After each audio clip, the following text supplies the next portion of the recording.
السلام علیکم ورحمۃ اللہ وبرکاتہ۔ بسم اللہ الرحمن الرحیم۔ اللہم صلی علی محمد وعلی آل محمد کما صلیت علی ابراہیم وعلی آل ابراہیم انک حمید مجید۔ اللہم بارک علی محمد وعلی آل محمد کما بارکت علی ابراہیم وعلی آل ابراہیم انک حمید مجید۔ عن علی رضی اللہ تعالی عنہ في صفة وضوء النبي صلى الله عليه وسلم قال ومسح برأسه واحدة۔ عن عبد الله بن زيد بن عاصم رضي الله عنهما في صفة الوضوء قال ومسح رسول الله صلى الله عليه وسلم برأسه فأقبل بيديه وأدبر، متفق عليه۔ وفي لفظ لهما بدأ بمقدم رأسه حتى ذهب بهما إلى قفاه ثم ردهما حتى رجع إلى المكان الذي بدأ منه۔ باب الوضو میں رسول اللہ صلی اللہ علیہ وسلم کے وضو سے متعلقہ احادیث مبارکہ ذکر ہو رہی ہیں۔ کل حضرت عثمان غنی رضی اللہ تعالیٰ عنہ کی وہ حدیث مبارکہ ہم نے سیکھی تھی جس میں انہوں نے آپ صلی اللہ علیہ وسلم کے وضو کی ترتیب اور جملہ و ارکان جنہیں وضو میں دھونا ہے یا ان کا مسح کرنا ہے ان کا ذکر کیا۔ اس کے بعد علامہ ابن حجر عسقلانی رحمہ اللہ متعدد احادیث میں سے سر کے مسح کی کیفیت کی روایات یا وہ الفاظ صرف نقل کرتے۔ سب سے پہلے حضرت علی رضی اللہ تعالیٰ عنہ کی ایک طویل حدیث ہے جس میں رسول اللہ صلی اللہ علیہ وسلم کے تمام وضو کا ذکر ہے، اور اس میں حضرت علی فرماتے ہیں کہ وہ مسح برأسہ واحدہ، رسول اللہ صلی اللہ علیہ وسلم نے جب سر کا مسح کیا تو صرف ایک بار سر کا مسح کیا۔ حضرت عبداللہ ابن زید بن عاصم رضی اللہ عنہما فرماتے ہیں کہ رسول اللہ صلی اللہ علیہ وسلم کی وضو کی ترتیب پوری انہوں نے بیان کی، اور اس کے اندر فرمایا ومسح رسول اللہ صلی اللہ علیہ وسلم برأسہ فاقبل بیدیہ وادبر۔ آپ صلی اللہ علیہ وسلم نے اپنے سر کا مسح کیا تو سر کے ابتدا کا یہ جو سامنے والا حصہ یہاں سے شروع کیا، پیچھے تک گئے اور پیچھے سے پھر واپس آئے۔ اور صحیح بخاری اور صحیح مسلم کے جو دوسرے الفاظ ہیں اس میں یہ ہے بدأ بمقدم رأسہ، آپ نے اپنے سر کے ابتدائی حصے سے مسح کا آغاز کیا، حتی ذهب بہما الی قفاہ، یہاں تک کہ آپ نے دونوں ہاتھوں کو ایسے پیچھے گدی تک لے کر گئے، ثم ردہما، پھر آپ نے ان کو واپس لوٹایا، حتی رجع الی المکان الذی بدأ منہ، یہاں تک کہ واپس اس جگہ تک آ گئے جہاں سے آپ نے پہلے آغاز کیا تھا۔ حضرت عبداللہ ابن عمر رسول اللہ صلی اللہ علیہ وسلم کے وضو کی کیفیت میں یہ بات بیان کرتے ہیں ثم مسح برأسہ وادخل اصبعیہ السباحتین فی اذنیہ ومسح بابہامہ علی ظاہر اذنیہ۔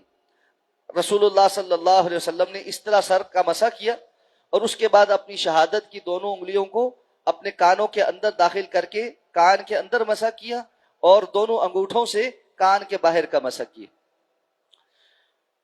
کل ہم نے رسول اللہ صلی اللہ علیہ وسلم کے وضو کی کیفیت میں یہ بات پڑھی تھی کہ آپ صلی اللہ علیہ وسلم نے تین مرتبہ اپنے اعضاء کو دھویا۔ حضرت عثمان نے دھونے والے اعضاء کو تین مرتبہ دھویا اور فرمایا کہ میں نے ایسے رسول اللہ صلی اللہ علیہ وسلم کو وضو کرتے ہوئے دیکھا۔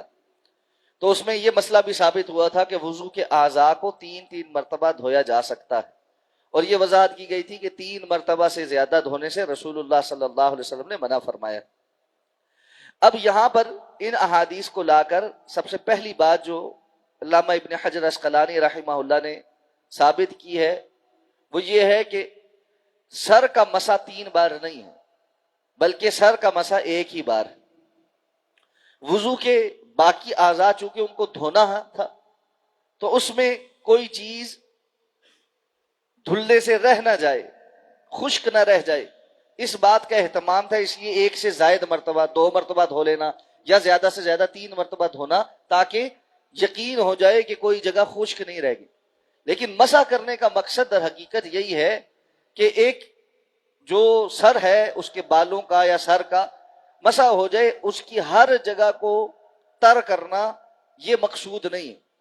تو جب ساری جگہ کا تر کرنا مقصود نہیں ہے، صرف مسح ہی کرنا مقصود ہے، تو اس میں دوسری اور تیسری مرتبہ کرنے کی کوئی حاجت باقی نہیں ہوتی، کوئی علت باقی نہیں رہ جاتی. تو اس لیے حضرت علی رضی اللہ تعالیٰ عنہ کا یہ فرمانا کہ رسول اللہ صلی اللہ علیہ وسلم نے مسح کیا اور ایک ہی بار کیا، یعنی دوسری بار اور تیسری بار علیحدہ سے پانی لے کے مسح نہیں کیا.